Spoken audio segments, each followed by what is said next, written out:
the Center for Tropical and Subtropical Aquaculture made a food safety video for aquaponics. In the video, food safety expert Jim Hollier takes viewers on a tour of Mari's gardens to demonstrate on-farm food safety and shares hands-on solutions to affordably implement best aquaculture and agriculture practices on your farm. The University of Hawaii CTAR has a publication called On-Farm Food Safety, Aquaponics. Good agricultural practices, as defined by the USDA and FDA, are making sure the farm has well-maintained toilets and hand-washing facilities with potable water and hand soap for hand washing.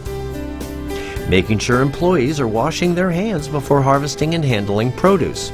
Using a proactive pest management strategy for rodents, birds, deer, pigs, slugs, and for snails. Keeping animals and their fresh manure away from active fields and orchards. Using the right crop protection chemicals, fertilizers, and composts according to their labeled directions and recording every use. And educating growers on how to follow the U.S. EPA Worker Protection Standard rules. Making sure that produce and harvest baskets with holes do not come into contact with the soil or unclean surfaces.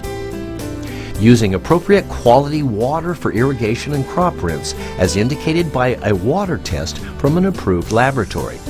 Making sure that the packing shed, food contact packing surfaces, and refrigerators are well maintained and not potential sources of contamination.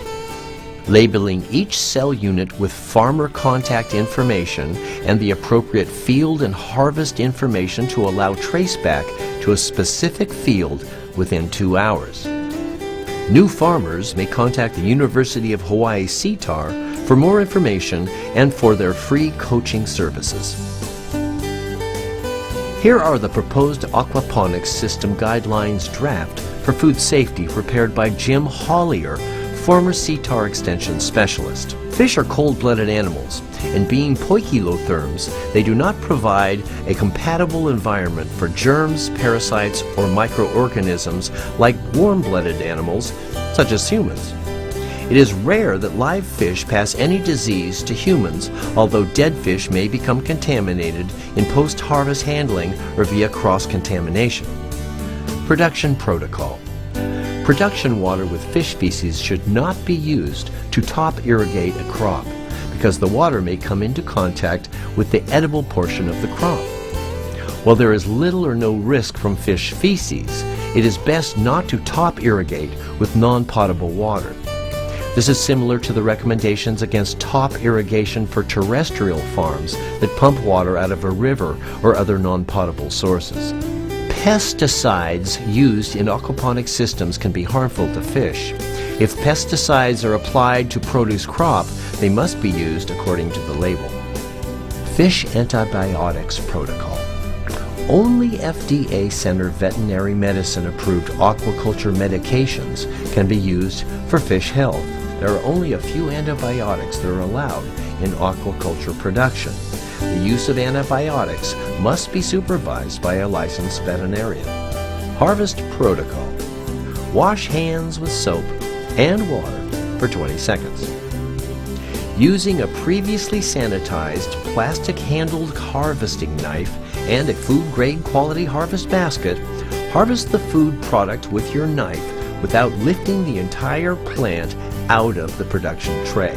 In other words, do not lift up the plant and its roots to harvest, as the root water might get deposited on edible portions of the plant next to the one that is being harvested.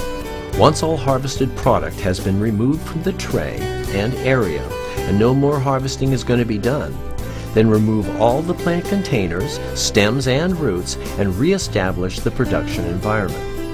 Organic certification is a certification process for producers of organic food and other organic agricultural products.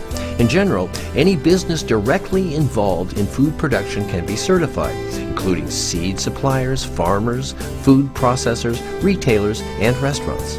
Requirements for organic certification generally involve a set of production standards for growing, storage, processing, packaging, and shipping that include avoidance of synthetic chemical inputs, irradiation, and the use of sewage sludge. Use of farmland that has been free from prohibited chemical inputs for 3 or more years. For livestock, adhering to specific requirements for feed, housing, and breeding. Keeping detailed written production and sales records. Maintaining strict physical separation of organic products from non-certified products. Undergoing periodic on-site inspections. The producer or handler adopts organic practices, submits applications and fees to the certifying agent. The certifying agent reviews the application to verify that practices complying with the USDA organic regulations are being kept. An inspector conducts an on-site inspection of the applicant's operation. A certifying agent reviews the application and the inspector's report to determine if the applicant complies with the USDA organic regulations, and the certifying agent issues an organic certificate. The Hawaii Department of Agriculture has a cooperative agreement with the Agricultural Marketing Service of the United States Department of Agriculture to reimburse a portion of the cost of organic certification. The program will reimburse 75% of an individual's certification costs up to a maximum of $750 per certification scope. Go to the USDA website and University of Hawaii CTAR website for more information, including certifying agencies. Food safety rules and regulations continue to evolve. Viewers shall check with relevant federal and state authorities, academic institutions, and food safety experts for particular rules and questions. This movie serves as a reference only. The Hawaii Department of Agriculture does not guarantee the full accuracy of the information contained in this movie. Hey, thank you for watching this movie. Funding for the movie comes from the USDA Agriculture Marketing Services Federal State Marketing Improvement Program and the Hawaii Department of Agriculture.